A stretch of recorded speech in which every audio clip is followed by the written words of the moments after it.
Now, before we break, let me just show you the pictures from Londonderry again, because we are waiting, because in the next few minutes the introductions will be complete and Bill Clinton will be there at the microphones talking 25 years on from the Good Friday Agreement. We're back live in a moment.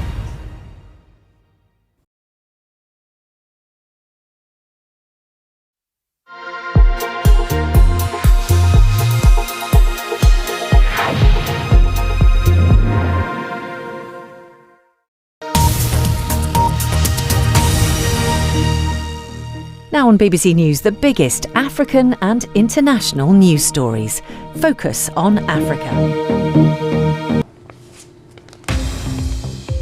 Hello and welcome to Focus on Africa. I am Peter Okwoche. Our top stories. A 24-hour ceasefire is agreed across Sudan after 4 days of intense fighting. It's been in place for less than an hour, but will it hold? The pause was agreed separately by the leaders of the rival forces, Militia Commander General Hemeti and Sudan's de facto leader, General al-Burhan.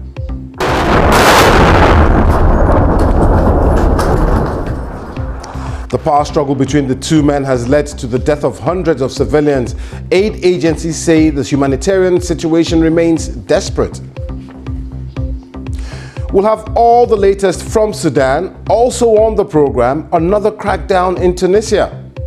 Reports say the authorities there have banned meetings at all offices of the main opposition party hours after police detained its leader. And in sport, the Kenya Football Federation asks Parliament to criminalize match fixing.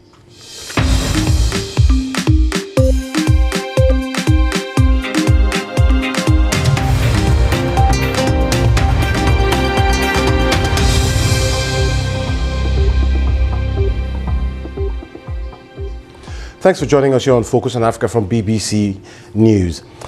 A 24-hour ceasefire is now in place in Sudan following 4 days of intense clashes in Khartoum and other towns. More than 180 people have been killed after violence erupted on Saturday between the armed forces and the Rapid Support Force. The first indication of a pause came as the RSF issued a statement. Its commander, Mohamed Hamdan Daglo, known as General Hemeti, tweeted that he had spoken to the US Secretary of State Antony Blinken and agreed the pause to ensure the safe passage of civilians and the evacuation of people who were injured. The response from the army was swift. It initially denied knowledge of any ceasefire, but then Sudan's military de facto leader, General Abdel Fattah al-Burhan, said it would start at 6 o'clock local time. That's just over 30 minutes ago.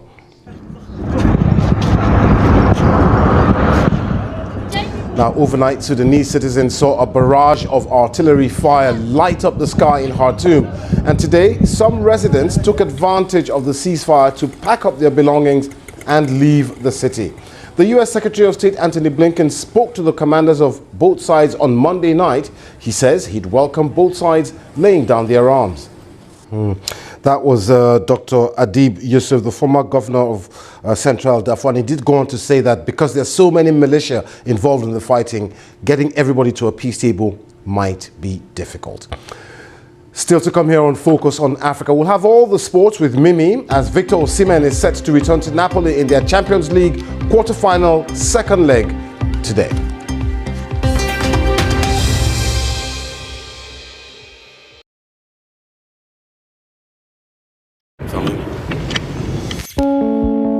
Made a lot of fake news. Честно, украинский головне. Mr. BBC. How soon do you think it could be before there is real fighting here? It's awful. They couldn't come with you. How do you sit across the table to try to stop the war? Live in 5, 4, 3. As fighting continues in Ukraine, join our team for the latest developments. The Russian lines are very close. In fact, we're hearing they're just maybe a kilometre away. See the headlines as they happen with breaking news alerts in the app and get the full story with bbc.com/news. Follow the story for all the latest with BBC News.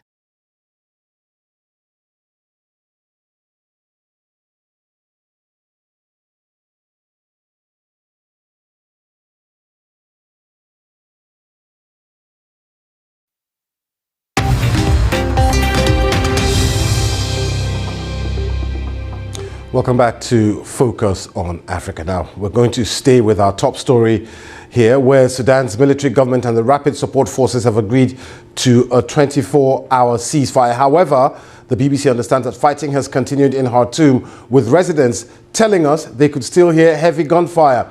The window was supposed to allow the evacuation of wounded civilians and the safe passage of civilians.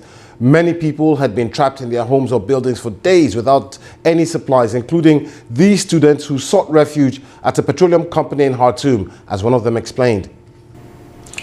You're watching BBC Focus on Africa. Let's bring you some sports. Now, Mimian, it's Champions League night in Europe today, isn't it? And I'll be going to one of them later on today, Peter. But first, Kenya's Football Federation has taken another step towards combating the issue of match fixing by asking the country's National Assembly to make a criminal offence. Match fixing has blighted the sport in Kenya, with the federation suspending 25 individuals, including 7 match officials and 18 players. The FA president, Nick Mwendwa, says they need to have people arrested and punished to eradicate the issue. And that's all the sport, Peter. I'm so jealous, Mimi. Thank you very much. So jealous. Now, let's just recap our top story today. Fighting has continued in the Sudanese capital, Khartoum, after a 24-hour ceasefire was supposed to come into force an hour ago. Residents of Khartoum told the BBC they could still hear gunfire.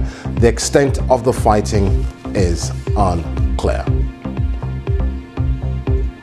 Now, that's it from us here on Focus on Africa for today. Remember, I'm on social media, but from me, Peter Okwoche, and the rest of the team, thank you very much for watching. See you again tomorrow.